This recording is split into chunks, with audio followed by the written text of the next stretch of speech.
Yes, babe! Magpa 5 years na kasi tayo bukas, babe. Gusto ko na sanang i-level up yung relationship natin. Ha? Ayoko pa maging nanay. OMG! Will you marry me? Wait lang, parang nakita ko na yan. Seryoso ka ba, Michael? 299 pesos na engagement ring? Yun ba yung halaga ko sa'yo? Babe, hindi naman importante kung mahal yan or mura, di ba? Ang importante, nagmamahalan tayo. 5 years tayo! Tapos eto lang bibigay mo sa akin, ha? Hindi pa ba sapat yung magpapakasal tayo tapos magkakapamilya? Nag-expect ako sa'yo! Akala ko bibigyan mo ako ng bagong bahay, ng bagong sasakyan. Tapos ito lang bibigay mo sa akin? Buti naman at lumabas na yung tunay na kulay mo bago kita pakasalan. Ha? Sinusubukan lang kita. At tama nga ako, na gold digger ka. Michael, sayang. Nakahanda na pa naman yung titulo ng mansion na ibibigay ko sa'yo. Pati yung sports car. Michael, sorry. Joke lang yun. I guess, pera lang ang habol mo sa akin. Hindi mo deserve to. Anak, bibigyan kita ng pera kapag naglinis ka dito sa bahay. Gusto ko yan, Nay, para may pambili na ako ng bagong cellphone. Oh, maglinis ka na. A few moments later. Ang sarap talaga magwalis pag may pera. Nay, tapos na po ako magwalis. Ayan, tama yan. Maglinis ka na masilbi ka naman dito sa bahay. O, ito, pera. Nay, tapos na po ako maghugas ng plato. Wow, sipag talaga ng anak ko. O, ito, sa'yo na to. Makakabili na ako ng bagong cellphone. Nay, tapos na po ako magpunas. O, ito pa. Linisin mo na yung buong bahay. Nay, nalinis ko na po yung buong bahay. Buti naman nalinis mo na. Balik mo na sa akin yung pera ko. Bakit, Nay? Bibigyan na lang kita ng jowa. Sige po, Nay. Ito po. Oh, ito na jowa mo. Hi, babe. Ang ganda niya.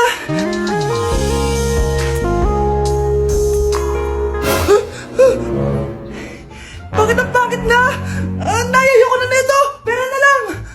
Bawal na. Magpapakasal na kayo bukas. Dapat next week may apo na ako. Ilang anak gusto mo, babe? Class!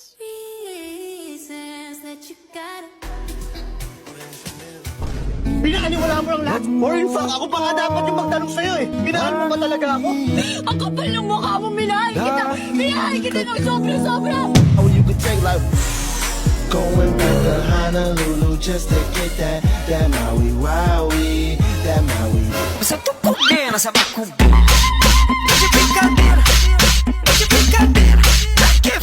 Diyos ko po, mas lang ako saglit eh. Uy mga Mare, sorry na late ako Sorry din mga Mars, yung driver ko kasi ang tagal. Ako din na late, yung helicopter ko kasi nagpagas pa sa ere. Ikaw Mars, bakit ka na late? Yung kotse ko kasi nabangga. Dilulo ka ata, Nay. Naka-tricycle lang tayo eh. Nahimik ka. So Mars, kamusta pala kayong dalawa?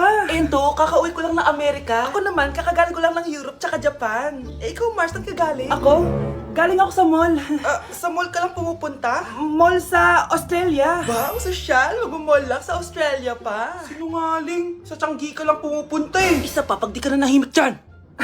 Balita ko mas yumaman kayong dalawa ngayon na. Anong ganap nyo? Hindi naman. Kakabili ko lang ng 2 bahay tsaka ng 3 bagong sasakyan. Ako naman, nagko-collect ako ng mga designer bags, designer shoes, basta designer. Ikaw Mars. Nagko-collect ako ng ginto. O, bracelet tsaka sing-sing.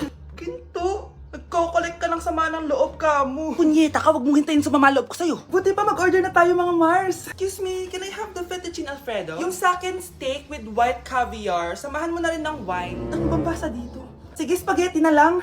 Steak yung sa akin, Nay, ha? Gusto daw ng steak ng anak mo, Mare. Hati na lang kami ng anak ko. Sige, spaghetti na lang daw.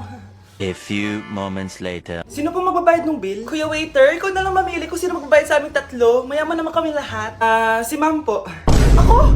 Ikaw magbabayad, Nay. Congrats, Mars. Magbayad ka na. Wait lang. CR lang ako, sige, Mars. Babalik pa ba yun? Alis na ako. Bahala kayo dyan. At dahil maraming hindi nakasagot ng full name ko, iibahin ko yung mga tanong. Salamat naman. Number 1. 2 plus 2. Yes, may tamang sagot na ako. Number 2. What is the powerhouse of the cell? Ang dali naman. Makaka-perfect ako. Number 3. Ano yung pangalan ng crush ko nung elementary pa ako? Ano na naman yan? Kung nakikinig talaga kayo, alam nyo kung sino yung crush ko. Aba ma'am, akala mang ibahin may mga tanong. Bakit may mga ganyang tanong na naman? Malamang, para makasigurado ako na nakikinig talaga kayo. Wala namang may paki kung sino naging crush mo na elementary ka ma'am. Wala namang may alam yan eh. Ma'am, alam ko po kasi sino yung crush nyo. Nakikinig po ako sa kwento mo.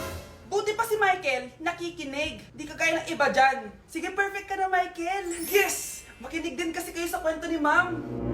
Number 4. Sino yung pinsan ng kapatid ng lola ko na tita ng mama ko na pamangkin na ate ko?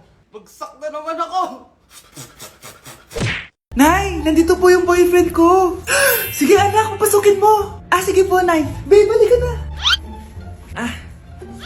Hello po, tita. Eto ba yung driver niya, anak? Boyfriend ko yan. Anong driver, Nay? Boyfriend mo to? Halika nga dito, anak. Ano ba yan, anak? Mag-boyfriend ka na nga lang. Pangit pa. Nay, ano ka ba? Mayaman yan. Siguraduhin mo lang, ha? Ikaw pala yung boyfriend ng anak ko? Opo, tita. Malaki ba bahay mo? Wala po akong malaking bahay. Ganun ba? Ayaw kita sa anak ko. Nay, ano ba? Kasi sa mansion po ako nakatira. May kotse ka ba? Syempre po. Baka yung mura lang yan, ha? Lamborghini lang po. Oh, sabi ko sa inyo na mayaman yan eh. Meron po akong regalo sa inyo, tita. 1,000,000 po para sa inyo. 1,000,000? Anak, ano bang hinihintay mo? Magpakasal na kayo. Sige, Nay. Gusto ko next week may apo na ako, ha? All my niggas, cut the check, bust it down, turn your goofy down, pow. I'ma do splits on it, yeah, splits on it. I'm a bad bitch, I'ma throw bits on it. I'ma bust it open, I'ma go stupid. I know that's right. Big bag, bustin' out the belly band, take a man, Balenciaga brought it back, and all these bitches fuck. It's big bags, bustin' out the belly band, take a man, Birkin back, party back, and all you bitches fuck. If it's up, then it's up, then it's up, then it's stuck. Pre, feel ko talaga crush din ako ng crush ko eh. Paano mo nasabi? Palagi niya kasi ako pinapansin. Uy, di ba crush mo yun? Oo nga, papatunayan ko sa'yo na crush niya din ako. Sige nga. Tignan mo, papansinin niya ako. Crush! Crush! Oh, ba't di tumitingin sa'yo? Wait lang kasi. Crush! Mahal! Love! Oh, sad naman, di pinapansin. Oy! Pansinin mo ako! Kinikilig ako kapag ika'y nakita. Naalala. Nay, bakit po? Mga sinungaling kayo? Paano niyo nagawa sa akin to, ha? Nay, anong sinasabi mo? Hindi namin maintindihan. Ikaw, Scarlett. Sabi mo doktor ka, di ba? Bakit katulong ang trabaho mo sa New York, ha? Nay. Ikaw, Brianna. Teacher ka, di ba? Bakit nakita ka nilang nasa bar at sumasayaw-sayaw ka pa? Ikaw, Michael. Akala ko may engineer na ako. Ngayon pala, nangi-scam ka lang ng tao! Bakit nyo tinago sa akin to, ha? Nay, hindi kasi ako nakapasa bilang nurse sa New York.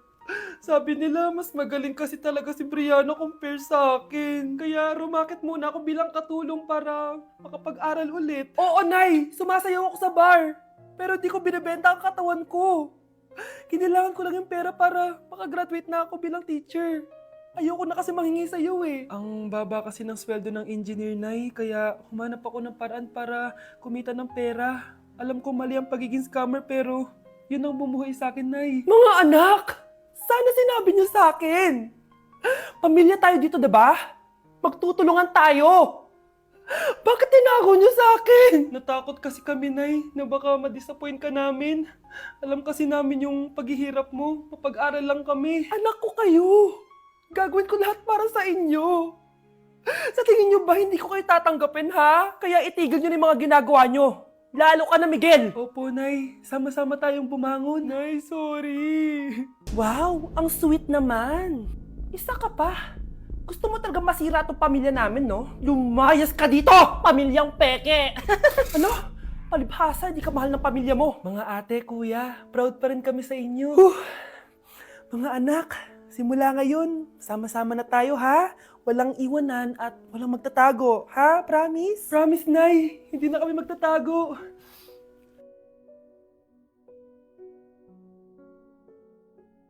New Year na! Magbabago na talaga ako! Hindi na ako magagalit! Mga anak, kain na tayo! Teka lang, nasan yung kanin? Nay, huwag kang magagalit sa akin! Di pa lang nakapagsaing! Ano? Oh, kalma ka lang. Huwag kang magagalit. Sige anak! Magsaing ka na! Sige po, Nay!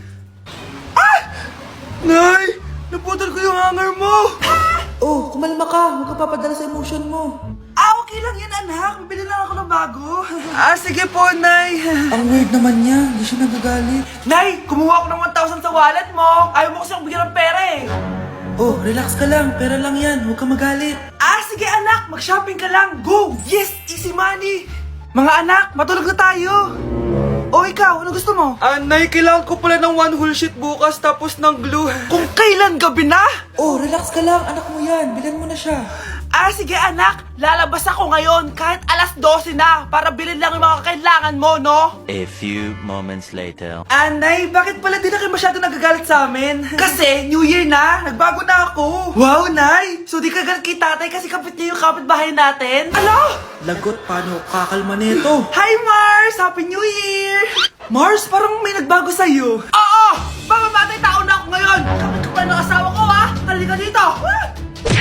Nakikiramay po ako sa pagkawala ng asawa niyo. Masakit para sa amin ang pagkawala niya. Kailan pala namin makukuha yung mga ipapamana niya sa amin? Ipaprocess pa po namin yun, ma'am. I-update na lang po namin kayo. Sige po, attorney. Sakit ng pagkawala niya. Nay, tignan mo, may medal ako. Ano namang paki ko dyan? Di ka ba proud sa akin? Hindi. At wala akong paki sa'yo. Iniwan ka na ng tatay mo, di ba? Kaya pwede ka na umalis dito. Bakit ka ba ganyan sa akin, Nay? Huwag mo nga akong matawag-tawag na nanay dyan. Kadiri. Hindi kita anak. Ang nanay mo, wala na. Malandi kasi. Nay, gutom na ako. Ay, gutom na baby ko. Wait lang, mag-order ako ng steak for you, ha? Yay, steak, my favorite.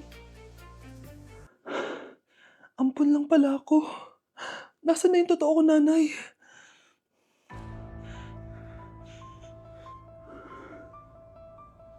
Tulog sila.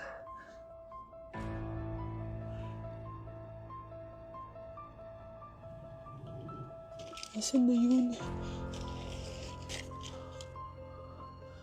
Ito ba si Nanay? Sino ba ito tumatawag na to? Muntik na yun. Attorney? Hello, ma'am. May update na po sa ipapamana ng namatay niyo pong asawa. Sige. Punta ka dito sa bahay. Sa wakas, ito na yung araw na pinakahihintay ko. Hoy, ikaw! Pag dumating dito si attorney, magtago ka. Hindi niya pwede malaman na may isa pang anak ang asawa ko. Sige po. Ma'am, nakuha na po namin yung last will and testament ng asawa niyo. Ang nakasulat po dito ay, ang 50% ng kayamanan niya ay mapupunta po sa inyo. Mali ata yan, attorney. Dapat 100% ang mapupuntang kayamanan niya sa amin. Kami lang ang pamilya niya eh. Bali ma'am, ang nakasulat po kasi dito ay ang isang 50% po ay mapupunta sa isa niyang anak. Ano? Baka yan yung isa naming anak na nawala? Oo, sa amin na lang yan. Ako ang isa pang anak ni Ramon.